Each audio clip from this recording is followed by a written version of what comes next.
12 ans plus tard, je reçois un message sur Messenger. Le message, il est assez bizarre. Elle m'envoie bonjour avec une photo de moi petit. Il m'arrive plein de questions dans ma tête. Je lui demande qui êtes-vous? Et là, elle me répond, je suis ta mère. J'étais déposé par ma mère biologique à l'âge de 6 mois à l'orphelinat de Port-au-Prince, Haïti. Dans ce pays, c'est compliqué parce qu'il y a la guerre civile, la politique est pas forcément bien, et puis c'est un pays très pauvre, avec beaucoup de catastrophes naturelles. J'ai été adopté à l'âge de 2 ans par mes parents adoptifs. Ils ont passé 2 semaines avec moi à l'orphelinat, puis ils m'ont ramené en France. J'ai un flash marquant qui m'est resté, c'est quand je suis arrivé, il y avait tout de ma famille, et ils m'ont attendu avec des gros doudous, et je les ai encore ces doudous. Et ça, ouais, ça m'a marqué.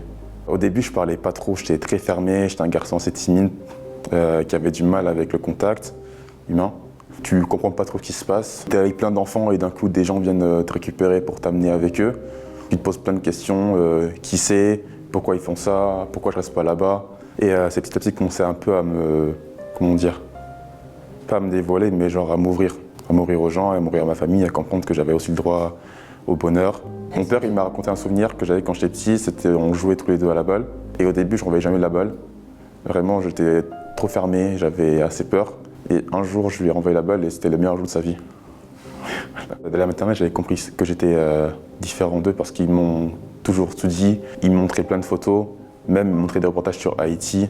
Ils me parlaient souvent de ma mère, et de mon frère et de mon père. Vers mes 7 ans, je commençais à me poser beaucoup de questions sur qui j'étais, d'où je venais, qui était ma famille. Donc je voulais, avec mon père, c'est-à-dire celui qui me proposait d'y aller, de retourner en Haïti pour pouvoir un peu découvrir mes racines et peut-être rencontrer mes parents biologiques. Malheureusement, ça ne s'est pas fait parce que c'était compliqué avec tout ce qui se passe là-bas et en 2010, il y a eu un tremblement de terre. C'était un matin avant l'école, je regardais la télé, comme tous les matins avec mon petit-déj. Et je zappe la chaîne et là je tombe sur un reportage qui dit qu'il y a un tremblement de terre énorme et dévastateur en Haïti. Donc ça m'a mis un énorme coup au moral. Je suis devenu très triste. J'ai pas parlé pendant 5 jours. La Finta était rasée, était détruite, le palais était détruit. Donc pour moi dans la tête c'était que c'était fini. Tous mes rêves qui étaient de les retrouver sont tout de suite effondrés. Pour moi tout le monde était mort et enfin, il y a une musique qu'il fallait que j'arrête d'y penser, que je passe à autre chose. Donc après ça, j'ai continué ma vie avec l'idée que mes parents biologiques étaient morts. Et 12 ans plus tard, je reçois un message sur Messenger. Le message, il est assez bizarre.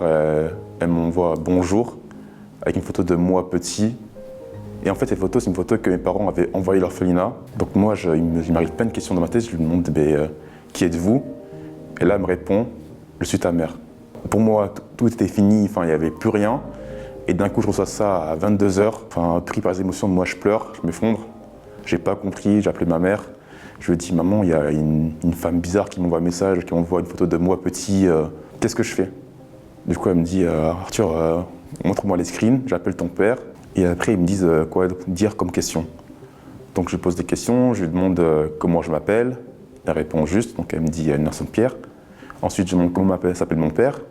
Elle répond juste aussi. Je lui demande comment s'appelle la dame de l'orphelinat. Pareil.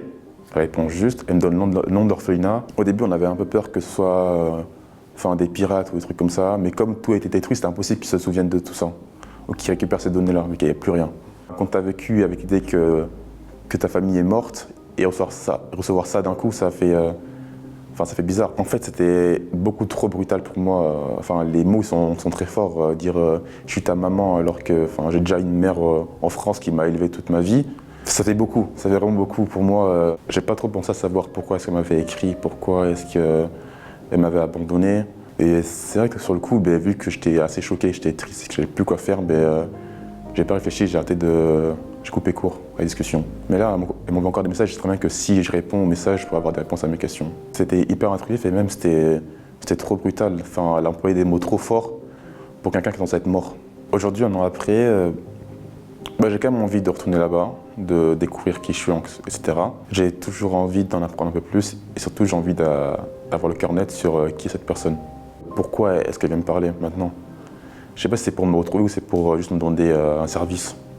Il y a beaucoup de personnes adoptées qui ont ce sentiment de devoir chercher leurs racines et la famille biologique.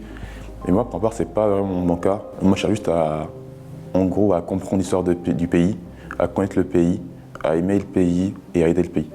J'ai jamais encore été à Haïti, mais j'ai comme projet d'y aller. Et peut-être à terme, essayer de créer un orphelinat dont les gens s'occupent extrêmement bien des enfants. Et en fait, j'aimerais que les enfants aient eu le même accueil que moi j'ai eu. Mais moi, j'aimerais bien avoir des enfants, déjà, en avoir 3. Et j'aimerais bien que mon premier enfant soit un enfant adopté.